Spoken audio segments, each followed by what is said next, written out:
going to start by removing this hubcap and then the wheel. If you don't have steel wheels with the hubcaps, then you don't have to worry about this. But for me, 19mm socket, remove these plastic caps that hold the hubcap on.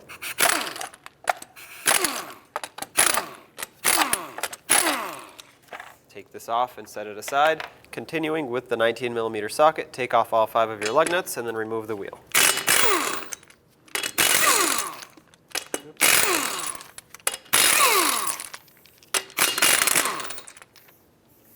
Okay, this wheel's stuck, so let's put on a lug nut and then hit the tire from the back side. With a rubber mallet, hit the tire, not the rim. You don't want to damage the rim. There we go. Take the lug nut off and remove the wheel. I have a pull jack supporting this axle beam right here. And next, I'm going to take this bushing bolt out. I'm going to hold the nut side within 18mm. All right, so 18mm on the nut side and 15 on the bolt side.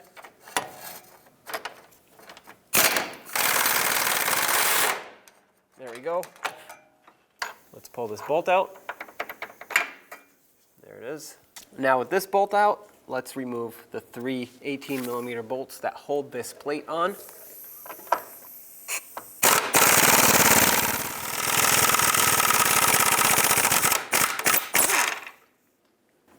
This one over here.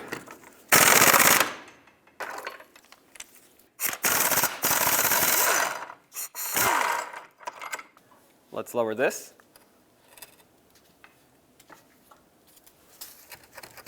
Okay, that's nice and loose now.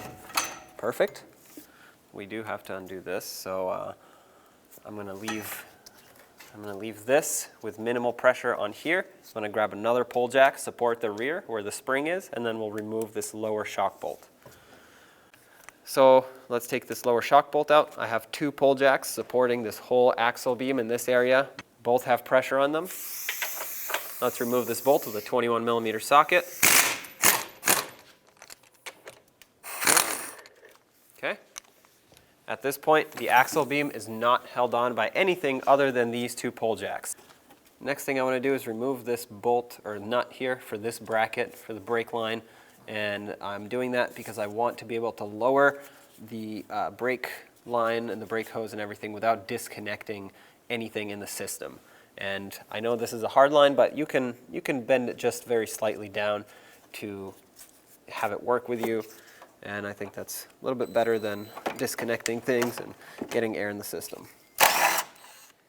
Okay, pop this off, take the bracket, and now when you lower the axle beam, there is no possibility of overstretching this hose. So go down to this. At this point, let's go to the other side and unbolt the bracket just like we did on this side so we can get this just a little bit lower.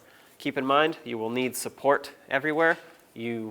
All you have right now is the springs pressing down on this axle beam. So if you're on the ground, this is a little bit easier because you can use a couple jack stands, floor jacks, pieces of wood, whatever.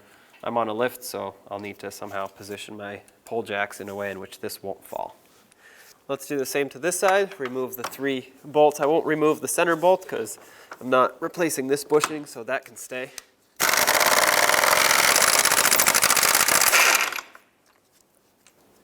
Let this down.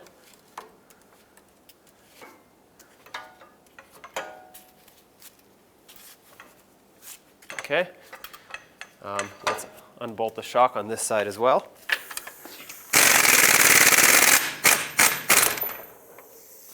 And let's unbolt the brake hose bracket on this side too, just in case it happens to get stretched too far. Perfect.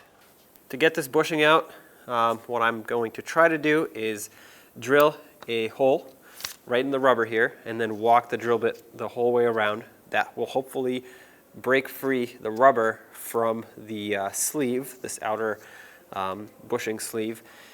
And then I'll get a saw through the sleeve to give it a weak spot, a break, and then I'll push it through the rest of the way. So let's give it a shot.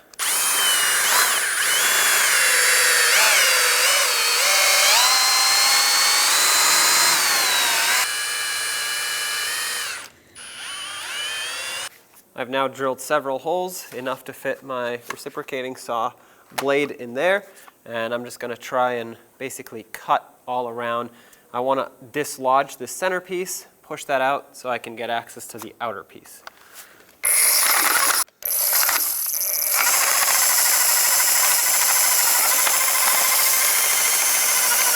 All right, now I'm using my air hammer with a chisel bit. I'm just going to use the chisel bit and punch through the rubber, and this backside here has a steel or a metal plate, and if I happen to actually break through that metal plate, that's good too. It's weakening the inside of this bushing, and my goal is to be able to take this inner sleeve completely out.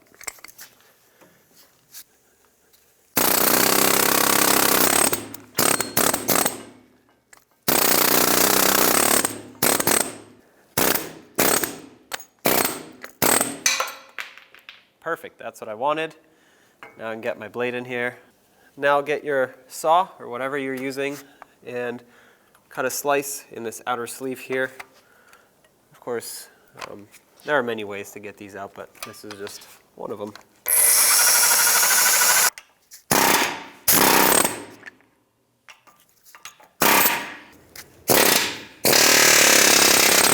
Oh, it's coming out. All right, the bushing's out. I did some very minor cosmetic damage. There's nothing structural that's wrong here. So I'm just going to take a little sanding disc, make sure that there are no sharp edges like this, and let's get ready for the new bushing. I have a little sanding disc here. I'm just going to clean up the surface.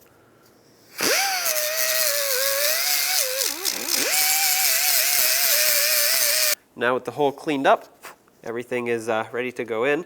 I have my bushing here, and I'm going to position it so that this, you see how there's a larger area here and a thinner part. The larger area needs to be facing towards the front of the car. So put that in like that, exactly how the old one came out. I have my ball joint press, then I have this spacer piece here. I know it's a little bit oversized, but this is what I have. And then I don't want to use the press right up against the bushing here.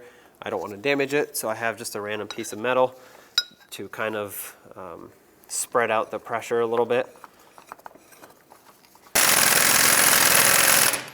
Okay, that's bottomed out again. That's great. I won't make the same mistake now though.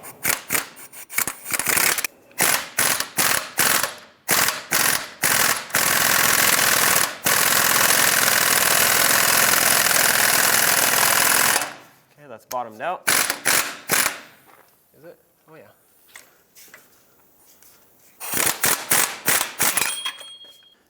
Now I want to put this bracket on now, and that's because this bushing twists as the suspension goes up and down, and you want this tightened up and torqued at ride height, so with pressure of the vehicle on this suspension piece. So doing this with the vehicle on the ground is going to be a little challenging, so what I'm going to do now is basically I remember kind of where it was before, but I'm also going to eyeball it based on the other side, and I know that's not the most professional thing, but it's going to get us close enough to proper ride height. So let's put this bolt through, and as I snug it down, I'm going to make sure that this bracket stays almost parallel with this axle beam. It actually slopes down just a little bit, so if you bring it parallel, it's going to be a little too high up.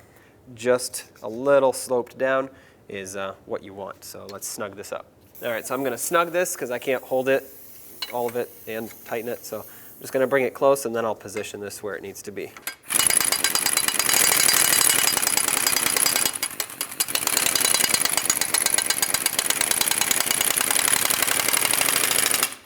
Okay, so right about there is where it needs to be. Snug it. Now let's torque this. Let's make sure this is nice and tight. All right, let's bring this back up. Okay, you want to make sure things stay even. It's not quite lined up on this side, so I'm going to move my axle beam here, move my support a little because it's kind of crooked. I'm going to start in my bolts now that it's all lined up. I cleaned up the threads. If you want to apply thread locker, you can, but at least get rid of some of the rust so it can engage properly. I'm going to go up here on the back side. That way it lifts these other ones into place.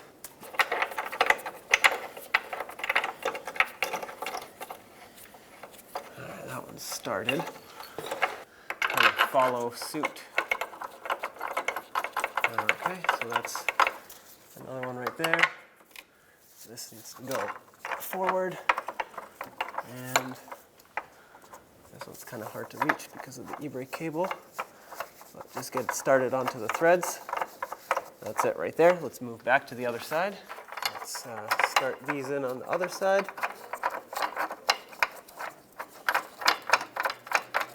There's one, and this inner one right here.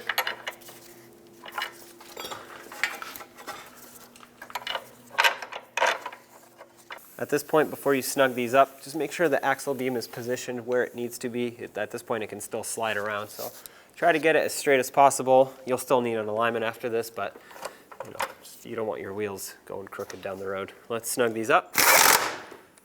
One. Where is it? Two. Three. Make sure they're tight, and then we'll torque them.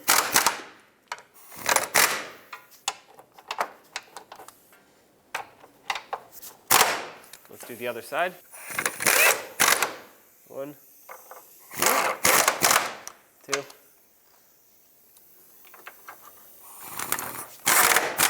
three. Let's torque them all.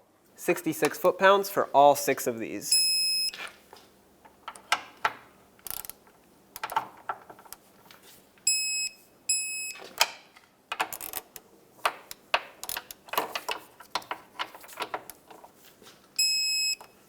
And the other side.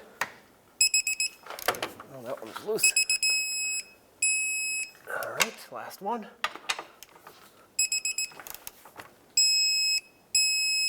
All right, perfect.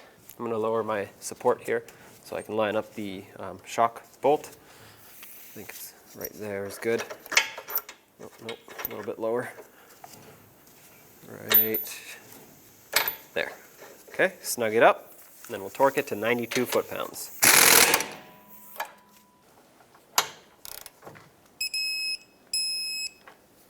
All right, let's get this brake hose bracket installed onto the frame here. Put back this 10mm nut, snug it up. And now do the same to the other side. Bolt up the shock and the brake hose bracket. Remove your support. Let's get the wheel on. Let's get the wheel back on.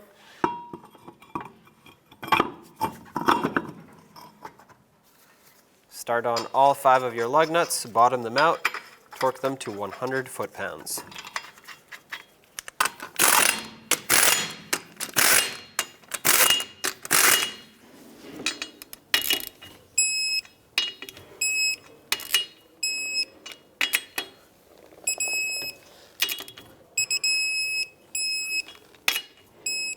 Okay, let's get the hubcap on.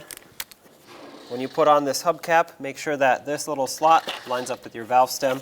If it doesn't, it's just going to get crushed when you put the hubcap back on. And use your 19mm and just screw these little plastic caps on.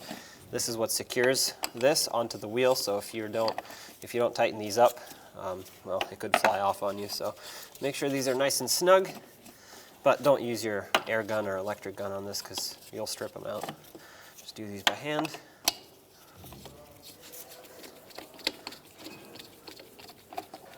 All right, take it for a road test.